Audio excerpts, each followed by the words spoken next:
Bubba Wallace is sitting inside the top 10 in points, but somehow it still feels like the pressure around him is getting louder every single week.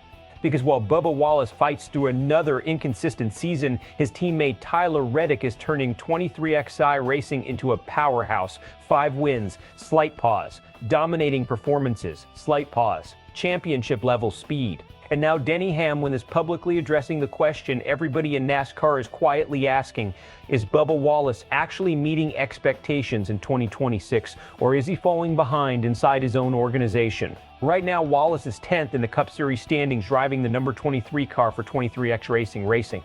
On paper, that's solid. He's collected multiple top 10 finishes, stayed competitive most weekends, and kept himself in the playoff picture.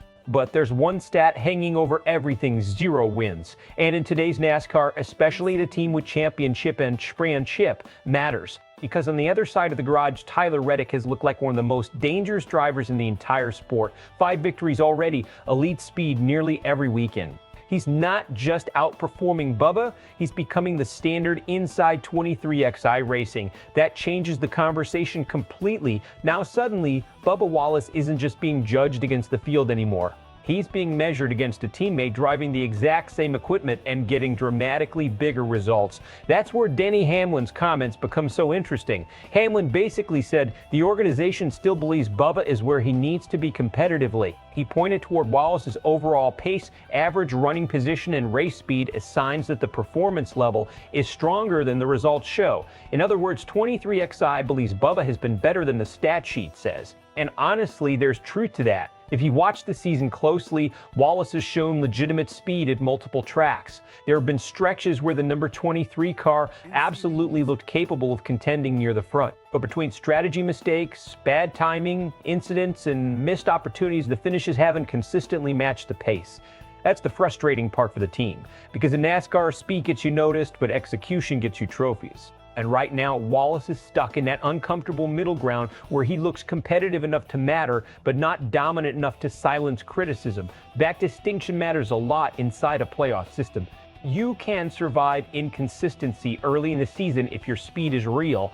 Teams know that. Crew chiefs know that. Owners definitely know that. What Hamlin is really saying here is that 23XI still believes Bubba can make a deep playoff run if the results finally catch up with the performance metrics. But there's another layer to the story nobody can ignore. Expectations around Bubba Wallace are simply different now. A few years ago, making the playoffs or grabbing occasional top 10s felt like progress. But 23XI Racing has evolved fast. This is no longer a developing team trying to stay relevant. This organization expects wins now, especially with Michael Jordan attached to it, especially with Hamlin involved, especially when Reddick is proving the cars are capable of championship-level speed. That raises the pressure on Wallace whether people want to admit it or not, because eventually potential stops buying patience. And this is where the season becomes fascinating strategically. If Bubba starts converting speed into wins during the second half of the year, this entire narrative changes instantly. Suddenly people start calling him dangerous again. Suddenly the playoff conversation becomes real. Suddenly the chemistry inside 23XI looks stronger than ever. But if the inconsistency continues while Reddick keeps stacking victories, the spotlight gets harsher. Not because Wallace is failing, but because NASCAR is brutal when comparisons happen inside the same garage. Fans and analysts always compare teammates first. That's true in every form of motorsports. Same cars, same organization, similar resources. Fair or unfair, people use that as the measuring stick. And right now, Reddick is setting an incredibly high bar. What's also interesting is Hamlin's comments about NASCAR's updated championship format. He openly praised the system because he believes it's finally rewarding the drivers who have genuinely been the best throughout the season.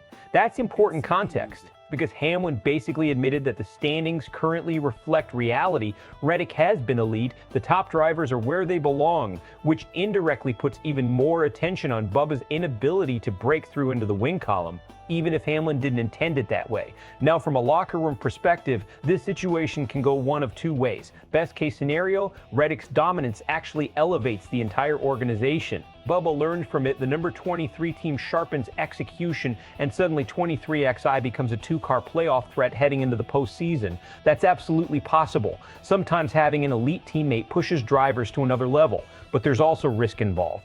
Because if one side of the garage keeps winning while the other keeps explaining bad luck, Frustration eventually builds. Pressure grows internally. Fans become more divided, media scrutiny intensifies, and every missed opportunity starts feeling bigger than it actually is.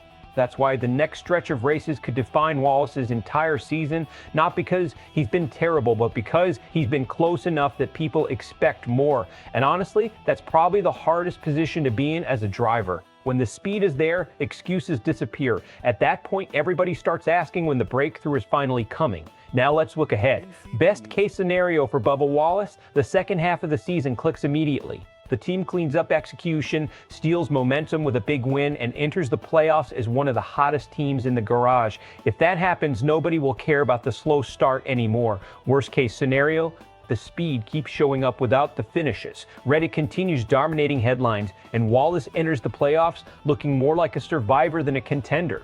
At that point, questions about his long-term ceiling inside 23XI get much louder. And make no mistake, those conversations are already starting around NASCAR because talent has never really been the question with Bubba Wallace. Consistency is. So now the pressure shifts to the second half of the year. Can Bubba finally turn competitive speed into victories, or is he getting overshadowed inside his own organization by a teammate having a championship caliber season? Drop your take in the comments. And if you want more NASCAR breakdowns with real analysis and zero fluff, subscribe to SportsWire USA.